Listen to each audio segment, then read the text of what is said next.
So Reggie Miller has weighed in on the Knicks. What did he say? Yeah, and he never holds back when it comes to harsh criticism of the Knicks, as we've known over the many years that he's been in the league as a player, now as an analyst. But in a conference call with reporters promoting Turner's coverage of All-Star Weekend, he actually was heaping praise on the Knicks despite their 10-46 record, and started out by saying, I think it's been somewhat of a culture change within that organization, and to me, it started in that front office. Now, of course, he's referencing Steve Mills and Scott Perry. He also pointed to David Fizdale as someone who is, quote, going to be part of whoever they go after this summer. Now, the conversation continued. This was a national call, and yet, of course, New York reporters were on it, so a lot of conversation involving the Knicks.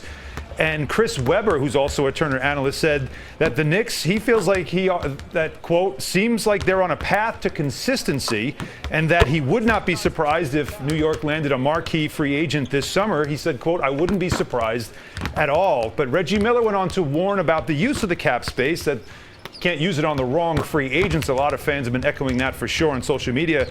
Reggie Miller said there are a couple of free agents out there that if you give them a max deal, I'm not quite sure it solves your problem. And on the idea of players coming to play in New York, Chris Webber went on to say that New York should be one of the easiest places to recruit, because whether you're an opponent there or a player there that played pretty well, you get love in New York. He said there's nothing like the love you get in New York, so I think some players are going to be open to it. I mean, Al, has there ever been this much optimism around a last place team? Not in my lifetime have they had the cap space and the draft pick potentially. Great point. May 14th. Meanwhile, let's talk about something that went on or almost went on. When I heard Magic Johnson might tutor Ben Simmons, I thought, why would he do that? I thought it was a joke, and it turned into be a mess. Well, you know, it's funny, too. When you first hear, you're like, well, that makes a lot of sense. But the NBA says it doesn't make sense because Magic Johnson's an executive with another NBA team. So once again, the league, now this is the second time in about a month span, the league has had to investigate yet more tampering charges with the 76ers. Now, yesterday they announced that there were no issues, and the whole story was eventually explained. So here's how it goes down. It was basically, now remember, again, the other tampering charge was Anthony Davis with the Lakers. But it comes to a story that started with Magic Johnson over the weekend when the Sixers and Lakers played each other, that he publicly talked about his desire to share some big guard insight with Ben Simmons. Now, Simmons was last year's Rookie of the Year, and as you can see from these highlights, very similar game to what Magic played back in the 80s.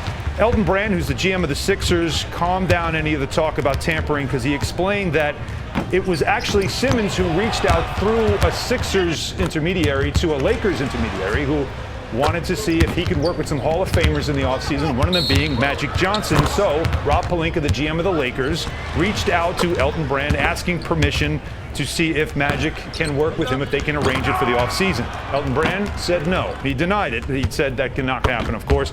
But while it's also resolved, let's also point out that Ben Simmons is represented by Rich Paul of Clutch Sports. And we all know Rich Paul is the longtime friend of LeBron James, who plays for the Lakers. And, of course, Rich Paul also represents Anthony Davis. So you always want to keep an eye on little things like that.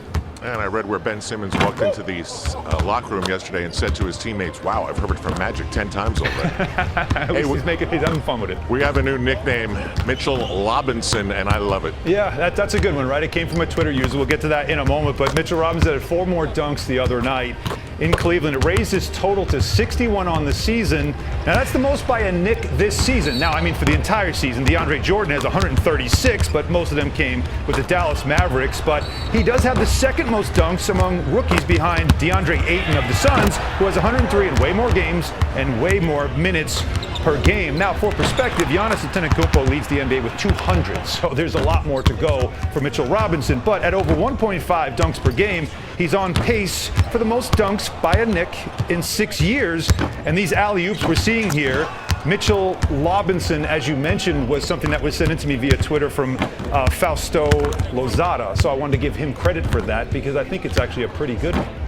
It's time now for the stat of the night. What do you got? All right, well, the stat, let's get it out there. Now, the Knicks are trying to end 2 franchise-long losing streaks today. 17 straight overall, 16 straight at the Garden. The latter is 3 shy of the NBA mark. Let's keep that in mind. It was set by the Dallas Mavericks in the early 90s. Overall streak is the longest in-season streak, by the way. The actual longest losing streak happened over 2 seasons, 84, 85, 85, 86. That got to as many as 20. Let's hope we never have to count that number this season.